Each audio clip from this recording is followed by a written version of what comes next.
Thank you for watching, liking, commenting, sharing, and subscribing right now.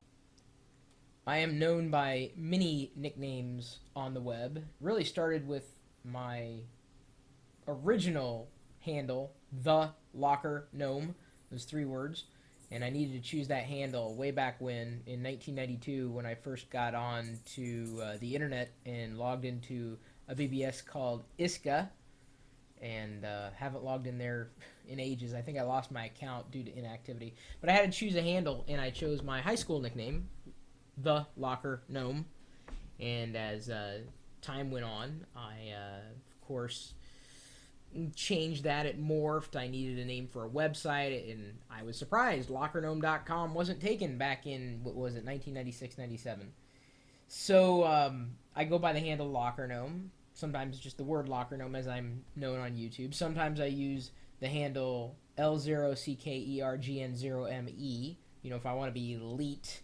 Now, the reason why I went with that handle was not only because of SEO reasons, but also because I'd gotten locked out of some of my Locker Gnome accounts, as they were named, because I lost a password, couldn't get it recovered. I think Yahoo was screwing with DSL at some point. And anyway, I go by different handles depending on where I am, and I don't really have a set standard. I don't know.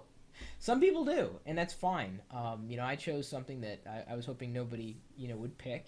Some people have, and they're usually trying to spoof me. In fact, I had not signed up for a Pounce account for quite some time, but someone took my name and pretended to be me, and I kind of freaked out. I was like, it's kind of scary, right? I mean, he wasn't malicious or anything. He said, "Oh, I'm sorry. Here's the username and password." I'm like, "That's fine." And I didn't bother logging in until Ping.fm supported Pounce for posting micro updates to people who want to follow me on Pounce. So the reason why I bring up usernames is, I'm curious. Do you stick with one username no matter where you go? Is it usually one that's not taken? Is it unique? Is it not unique? What is your take on usernames? I'd like to see usernames kind of disappear. I mean, they're kind of fun, but inevitably, you always get disappointed when your username is taken, right? You have an affinity for that name, and you can't get a hold of it because you're locked out of it. And that kind of stinks.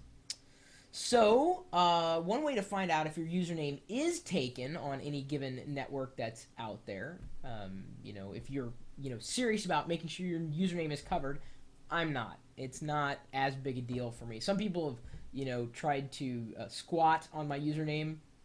That kind of sounds disgusting out of context. But basically, they use a username and then they say, "Oh, I'll sell it to you." I'm like, whatever, dude. Usernames aren't worth that much.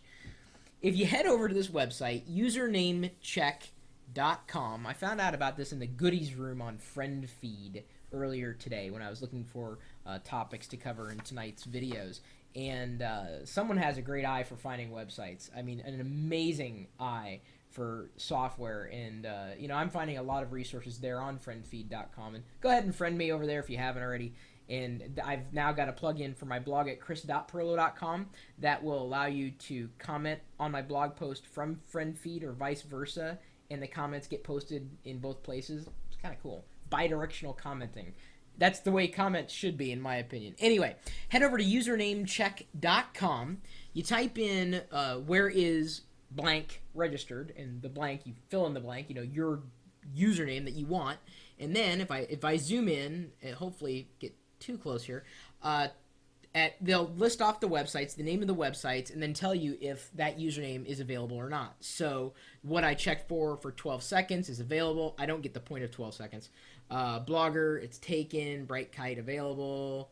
Dig, it's taken. That's odd because, anyway, I don't even have a Dig account. I'm the only one I think I'm the only geek on the planet who does not have a Dig account. I swear, I'm the only one. Anyway, keep scrolling down. Oh, look, FriendFeed. It is taken there.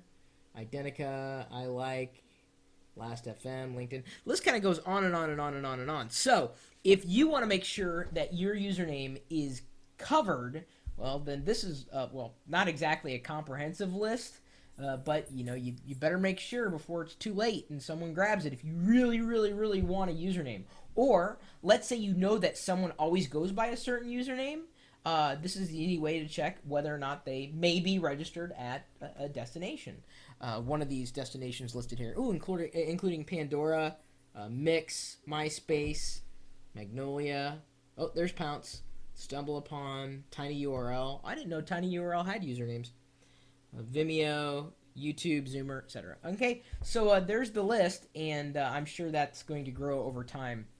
I guess that when the person announced this site today, apparently that the amount of people going to look at the resource crashed the web server.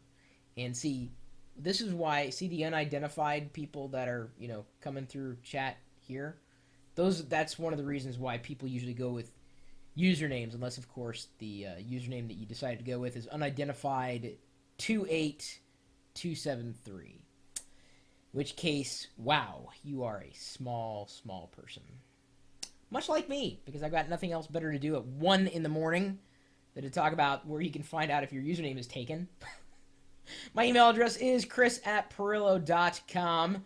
Feel free to drop me a line if you know of another really cool web resource that hardly anybody's heard of, or maybe that just launched, maybe that you just launched. Maybe you've got an idea for a web resource that you want to program. You just don't know how to get the word out. Well, hey, I can help. That's what I do. You're also welcome to become a part of our community of geeks at geeks.pirillo.com. Pretty soon you'll be welcome to blog about pretty much anything and make money from blogging at lockergnome.com. And then, of course, you're also welcome to stop by the chat room right here, where there are all sorts of usernames just flying by, just whizzing by so quickly.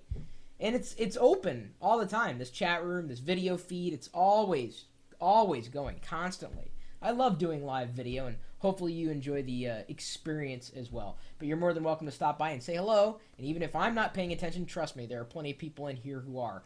24 hours a day, 7 days a week, typically talking tech at live.pirillo.com. We'll see you later.